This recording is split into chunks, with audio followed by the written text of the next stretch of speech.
네, 2022년 4월 26일 이정훈입니다. 한동훈에게 발목 잡히는 문재인을 살펴보겠습니다. 일개 검사만도 못한 국량을 가진 이를 우리나라는 점점점으로 대신하겠습니다. 손석희 씨가 문재인 대통령 인터뷰한 것이 어쨌든 화제가 되고 있습니다. 한동훈 법무부 장관 후보자죠. 검수완박 시끄러웠던 지난 4월 13일. 이 법안이 통과되면 국민은 크게 고통받게 될 것이기 때문에 반드시 저지해야 된다라고 그랬었습니다. 그리고 15일 서울고검에 마련된 인사청문회 준비단 사무실에 출근하면서는 할 일을 제대로 하는 검찰을 두려워해야 하는 것은 오직 범죄자뿐이라고 화살을 날렸습니다. 지난 5년간 무슨 일이 있었길래 이렇게 명분 없는 야반 도주까지 벌여야 하는지 국민들께서 많이 궁금해하실 것이라고 칼을 휘둘렀습니다. 야반 도주하는 문재인 정권을 확 쑤셔버렸죠.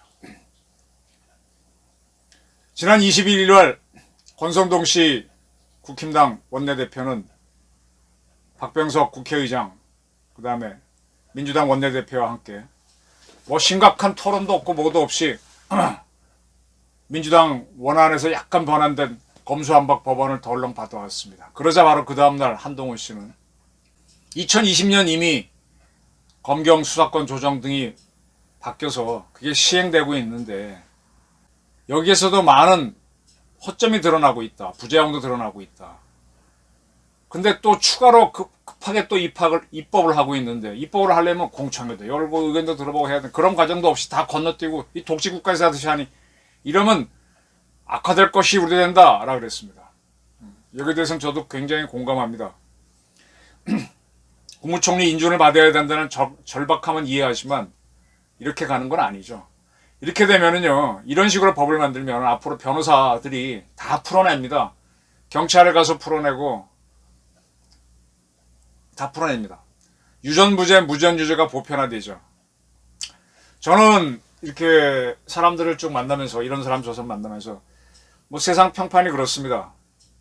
기자하고 검사들을 만나면 참 거들먹거리고 건방지다, 거세다, 드세다 이런 얘기를 많이 하는데 저도 이렇게 일반 국민의 입장에서 그들을 만나보면 참 인간적으로 건방져서 좀 때려주고 싶은 마음일 때가 많습니다. 제가 거꾸로 취재를 당해보거나 좀 드센 기자들을 만나면 이 자식들은 이거 어떻게 가정교육이 안 돼 있어 하는 생각이 드는데 좀 그렇습니다. 근데 그런 인간적으로 싫다고 해서 그들이 없으면은 이 범죄자들을 잡기가 어렵습니다. 제가 초년 기자 때 강력 사건을 오대양 사건이라든지 신창원 사건 또 누굽니까 지강원 사건 등 이런 것들을 다루면서 범죄 현장에 가보니까 범죄인들이 굉장히 거세더라고요. 그런 사람들을 상대하려면은 이 보통의 기각구는 상대가 안 됩니다. 그냥 눌려갖고 질문도 못하고 눈도 마주 못 봅니다. 그러다 보니까 이제 그 수사를 하는 사람들이나 그런 범죄인을 추적하는 기자들은 상당히 거세지더라고요. 보통 사람들이 보게 되면 이게 훅 들어오면 자기도 모르게 반응할 정도로 강한 강기를 느끼게 하는데 이 검사와 기자 또 형사 이런 사람들이 나긋나긋함을 기대했다는 건 착각이라는 얘기입니다. 제 얘기는. 그 사람들은 또 되게 또 호방한 면들이 있어요. 술도 잘 먹고 큰 소리도 잘 치고 또 그렇게 거만하기 때문에 건방지기 때문에 무슨 일이 일어나면 내가 하지 하고 덤벼드는 용기가 있습니다. 이러다 보니까는 또 뭐가 있으면 잘 숙이지 않고 그게 아니고 하고 대드는 것들이 있어요. 제가 쭉 살면서 이런 사람들은 인간적으로 굉장히 불편하죠. 그리고 자기 마음대로 하는 버릇이 있죠. 반대로 나긋나긋한 분들은 참 좋은데 아주 바람이 불면은 먼저 눕는 풀처럼 자기 자신과 조직을 배신하는 걸 좀 많이 봤습니다. 먼저 숙이죠. 먼저 피하죠. 이 거들먹거리는 검사가 없으면은 진짜 강한 범죄인을 막을 수가 없습니다. 근데 그런 검사들이 거들먹거리고 건방지다고 싫어하다 보면 진짜 범죄자의 세상이 됩니다. 그 자들이 돈을 갖고 변호인을 통해서 하게 되면 대한민국은 유전무죄, 무전유죄의 세상이 됩니다. 이러한 한동훈 씨에 대해서 문재인 대통령은 4월 25일 날 JTBC에서 방송됐는데 사실은 4월 14일 날 촬영을 했답니다. 손석희 씨와의 인터뷰에서 한동훈 씨가 검수완박을 반드시 저지하겠다라는 식으로 표현을 하는 것은 굉장히 부적절하다. 굉장히 위험한 표현이다. 이렇게 얘기했습니다. 4월 14일 날 얘기니까는 그 이후의 발언에 대해서는 못 듣고 한 거긴 하지만 이런 식으로 얘기했습니다. 저는 이 발언을 보면서 참 문재인이라는 사람, 이 사람 법학을 해서 변호사 맞아? 민주화 운동하는 사람 맞아? 대한민국 대통령 맞아? 이런 생각을 합니다. 대한민국 헌법은 분명히 언론의 자유가 있고 표현의 자유가 있는데 왜 이런 걸 시비를 걸죠? 그리고 한동훈 씨의 말이 법률을 집행할 행정가로서 어긋났다라면 모르겠는데 그렇지 않다면은 이런 얘기를 하는 거는 문재인의 오만과 독선이죠. 이런 거는요 군주제에서 군주가 할 수 있는 겁니다. 짐이 곧 국가다, 내가 곧 나라다 이런 생각을 하는 군주제, 주권이 군주한테 있는 나라에서만 하는 겁니다. 신하나 백성이 무슨 얘기를 해도 아니고 그게 아니고 자기 마음대로 할 때 표현의 자유를 인정해 줘야죠. 문재인 대통령은 우선 시작부터 틀렸습니다. 이 방송에서 손석희 씨가 한동훈 씨는 국민 피해를 막겠다는 명분으로 그런 얘기를 한다라고 하자 편하게 국민을 들먹여서는 안 된다. 이 문재인의 첫마디입니다. 편하게 국민을 들먹이는 가장 쉬운 대표적인 사람이 문재인입니다. 국민을 얘기하려면 정말 고민이 있어야 한다. 네, 이 이야기는 문재인한테 들려줘야 할 말입니다. 대한민국의 정의를 특정한 사람들이 독점할 수는 없다. 바로 이게 문재인 정권의 최대의 오류였죠. 편하게 국민을 들먹이면서 갈라치기를 한 게 누굽니까? 문재인식 독점, 문재인식 정의를 386들과 함께 밀어붙인 게 누굽니까? 김학의 씨 불법 출금, 또 이동재 채널A 기자가 검언 유착을 했다고 하면서 거꾸로 검언 공작을 했던 게 누구의 정권입니까? 행정안전부 장관하고 법무부 장관 불러갖고 김학의 사건하고 그 뭐죠? 그 뭐 룸사롱 사건 수사하라고 그렇게 밀어붙였던 사람이 누굽니까? 아니 증거가 있으면 그걸 갖고 해야지. 저 대통령 지시로 합니까? 이게 군주제, 자기들만의 정의를 얘기하는 거죠. 엉터리 정권입니다. 이제 문 대통령이 이런 발언한 거가 보도된 25일, 그 다음날 26일 한동훈 씨는 범죄 대응 시스템이 붕괴돼 국민이 큰 피해를 볼 것이 분명한 상황에서 개헌 수준의 입법이 국민 상대 공청회 한 번 없이 통과되는 것을 눈앞에 둔 상황이다. 누차 얘기했듯이 형사소송법 개정은 개헌보다도 더 중요한 건데 이 공청회 한 번 없이 그냥 밀어붙이고 있습니다. 현장을 책임진 법무부 장관 후보자가 몸살이고 침묵하는 건 직업윤리와 양심에 어긋난 문제다 그랬습니다. 자, 문재인 대통령이 편하게 국민을 들먹이지 말라, 너의 정의를 얘기하지 말라 이렇게 말한 것이 보도가 되자 법무부 장관 후보자라는 자가 몸살이고 침묵하는 것은 직업윤리와 양심에 어긋난 것이다 라고 한동훈 씨가 받았습니다. 이걸로 끝났죠. 문재인은 나가 떨어진 거죠. 나이 차이가 얼마나 되나? 한동훈 씨가 50이 안 됐을 겁니다. 문재인 씨는 한 70 됐을 거고 52년생이니까 끝난 겁니다. 이거.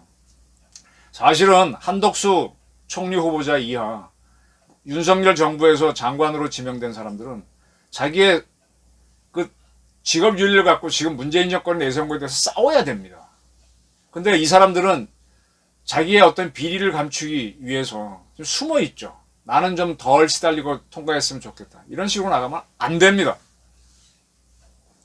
문재인 대통령은 손석희 씨와의 인터뷰에서 손석희 씨가 저는 이 인터뷰를 보면서 기억나는 게 한두 번 말씀드렸는데 박근혜 대통령이 탄핵당하기 직전에 펜앤마이크하고 인터뷰를 했습니다. 제가 그 당시에 다른 루트로 해서 저랑 인터뷰를 하자고 넣었는데 저를 택하지 않고 펜앤마이크랑 했는데 그때 인터뷰를 보니까 너무 이렇게 같은 뼈끼리 얘기하는 거더라고요. 그걸 보면서 박근혜 대통령 탄핵 당하겠구나 하는 생각을 했었는데 이번 인터뷰를 보게 되면 손석희 씨가 그래도 단련된 사람이라서, 물론 뭐 어느 쪽에서 기운 건 있지만 그래도 기자라서 공정한 질문을 여러 차례 던집니다. 검수완박 관련해서 질문을 퍼붓습니다. 이에 대해 문재인 대통령은 방향은 맞다고 하면서도 의견을 내놓지 않습니다. 상당히 비겁한 모습을 보입니다. 검수완박의 여러 문제점에 대해 통제나 잠금장치를 마련하면서 하는 게 낫다. 왜 갑자기 드라이브를 거느냐. 그런 지적이 있다고 하니까 문재인 대통령은 제 의견을 말하지 않겠다. 그거 또다시 여쭙겠다 그랬더니 마찬가지다. 국회의 현안에 개입해서 발언하는 것이라서 말 안 하겠다. 국회에서 하면 내 거 아니다. 이게 사실은요 무책임한 거죠. 무책임한 거죠. 미국의 대통령제로는요, 이 원래 군주정을 무너뜨리고 공화정을 할 때 국민의 대표들이 누굽니까? 국회잖아요. 국회를 통해서 국가를 운영하자는 게 공화정이잖아요. 근데 국회에는 또 거기 너무 많습니다. 그래서 거기에서 국가를 운영하는 분야별로 그 하나가 독점하면 군주니까 군사, 외교, 뭐 행정, 조세 이렇게 나눠가지고 그걸 맡는 사람들을 따로 뽑습니다. 국회의원 중에서. 그게 국무위원이죠. 그 중에 그 국무위원 회의를 리딩하는 사람을 국무총리로 해갖고 나라를 끼는 집단 지도체제가 이게 군주제를 무너뜨리고 등장한 의원내각제 또는 뭐 입헌군주제 스타일의 공화정이었죠. 근데 이렇게 하다 보니까 의회에서 다수당을 차지한 사람들이 정부를 이끌게 되고 그럼 그들에 의한 입법 독재가 가능해지잖아요. 이것이 영국식 민주주의의 문제였기 때문에 영국의 식민지였던 미국이 독립을 하면서 미국의 지식인들은 입법 독재에 대해서 또 맞서야 된다라고 해서 따로 대통령을 뽑고 대통령이 이 각부 장관을 임명을 합니다. 근데 이 장관들은 국회가 미국 상원이 규정해 준 것만 하도록 이렇게 합니다. 이렇게 해서 대통령과 입법부가 맞서도록 서로 또 체크 앤 밸런스 디바이드 앤 룰을 하는 게 민주주의인데, 그래서 대통령도 의회가 하는 것에 대해서는 거부권도 행사하고 싫다 좋다 얘기할 수 있어야 되는데 그거 피해가는 겁니다. 대통령이 하는 국가의 대통령이라는 사람이. 같은 통속이라는 얘기죠. 그리고 문재인 대통령의 말을 쭉 보면요, 국회가 충분히 지혜를 모아주긴 바란다라고 하면서 쭉 이렇게 얘기합니다. 이 다수당 독재를 막는 문제는 이 민주주의를 해서 국민들의 의견을 끌어모아서 하는 건 좋은데 그러다 보면 국민 독재, 다수 독재, 입법 독재가 되죠. 이것을 막는 것을 굉장히 고민해야 됩니다. 그로 인해서 국민이 거꾸로 탄압을 받습니다. 여기에 대한 준비가 안 돼 있는 거죠. 이 국민 독재를 하는 가장 좋은 방법이 공산주의입니다. 국민의 절대 다수인 프롤레타리아를 위한다라고 해서 있는 자들을 뺏어서 나눠주겠다고 하면은 무조건 당선됩니다. 문재인 정권이 그런 정권이었죠. 근데 그렇게 하다 보면 국가가 무너지면 다른 나라의 식민지가 되고 통합이 돼버립니다. 그래서 그렇게 해서는 안 된다라고 하면서 이 공산주의에 반대되는 이제 민주주의, 그래서 인간의 어떤 이기심을 이용하고 경쟁을 이용하는 그런 자유민주주의가 나왔는데 이걸 부정하고 있는 게 문재인 세력이죠. 하여간 문재인 대통령은 검수완박에 대해서는 자기 의견을 좀 피했습니다. 요리조리 피해갑니다. 그러면서 검찰은 비판을 하는데 검찰은 때때로 무소불위가 아니었느냐라고 얘기했습니다. 진짜 무소불위는 대한민국에서 문재인 대통령이었습니다. 아까도 말씀드렸듯이 그가 언젠가요, 집권하자마자 각 부처의 과거사위원회 만들어서 우리 국정원을 초토화시킨 게 누굽니까? 무소불위로 초토화시킨 게 국정원, 제가 국개발이라 그러는데 국정원 개혁발전위원회. 그 다음에 검찰 무슨 과거사위원회가 갖고 이리 치고 저리 치고 하다가 잘 안 되니까는 김학의 불법 출금을 하도록 한 게 누굽니까? 문재인이지 않았습니까? 문재인. 그리고 이동재 기자 구속, 한동훈 구속 미수 일어나는 그 사건들이 다 누가 일으킨 겁니까? 언론을 잡으려고 길을 쓴 게 어느 정권이었습니까? 그리고 국정원 완전히 붕괴시켜놨죠. 경찰도 국수본으로 쪼개놓고 지방경찰, 국가경찰 쪼개놓고 이리저리 다 흔들어 놓은 게 누굽니까? 그럼 무소불위 행사한 게 누굽니까? 이게 조국 씨가 주도하려고 했던 바로 그런 검찰 권력기관 구조 개혁 뭐 어쩌고 하는 문제는 자기 무소불위를 한 거 아닙니까? 그래놓고도 부족해서 검수 한복을 밀어붙이는 건데 이거는 상당히 지극히 정치적이죠. 네. 저는 이렇게 봅니다. 이렇게 해놓고 지금 이게 뭔가 하면은 문재인과 그 세력이 그 주변에 있는 세력들이 생각하는 세계가 있어요. 인민민주주의 발상을 갖고 있죠. 그래서 그걸 하기 위해서 그 꿈을 누굴 실현하느냐? 자기네가 하다가 모순이 걸리면 문재인 대통령을 내세워서 군주적으로 내세워서 내 말 듣고 따라와. 너희는 신하야, 백성이야 이런 식으로 밀어붙입니다. 이게 공산주의의 전형적인 방법이죠. 순간적으로 제왕으로 변합니다. 그리고 굉장히 권위주의로 하죠. 저는요 이리저리 공부를 하면서 평등, 박애 많이 주장하는 게 종교인데 종교가 가장 험불하잖아요. 근데 종교기관에 가서 가만히 보면 절이나 성당, 교회에 가보면 건물이 굉장히 휘황찬란하고 이렇게 연예인처럼 반짝반짝하지 않지만 굉장히 웅장하고 권위주의적으로 보입니다. 그 동서양을 막론하고. 그리고 거기 가보면 많은 치장을 하고 있습니다. 그리고 음악과 미술이 거기서 발전도 했지만 그 장엄함을 보태줍니다. 그렇게 해야만 종교기관의 권위가 생기는 거죠. 가장 험불하고 다 내려놔야 되는데 가장 아름다움을 치장하고 있고 음악을 넣고 있고 그 다음에 미학을 넣어가지고 권위를 붙이고 있습니다. 이 공산주의가 가장 국민을 위하는 것 같지만 딱 푸틴은 지금 공산주의는 아니라고 할 수 있지만 그런 정권들이 보게 되면 가장 권위를 붙이고 있습니다. 권위 위주로 갑니다. 경찰을 몇 개로 쪼개고 검찰을 공수처 만들고 막 이러지만 결론적으로는 다 내 말을 들어 하기 위한 이런 독재를 위한 걸 놓치지 말라는 얘기입니다. 우선 무소불위로 갔던 게 문재인 정권이죠. 네. 그래서 이런 걸 하려다 보니까는 줄 세우는 식으로 해서 독재를 하게 되는 건데, 자, 이렇게 해서 이제 지금 그 펼쳤던 것이 다수 국민들이 특히 정치인의 범죄에 대해서는 수사도 못하게 하느냐라고 이제 반박을 하고 또 거기에 한동훈 후보자가 강하게 반발하면서 이제 뒤집어지는 모양새가 되니까 문재인 인터뷰 방송을 JTBC가 내보내면서 이렇게 하는 거죠. 네.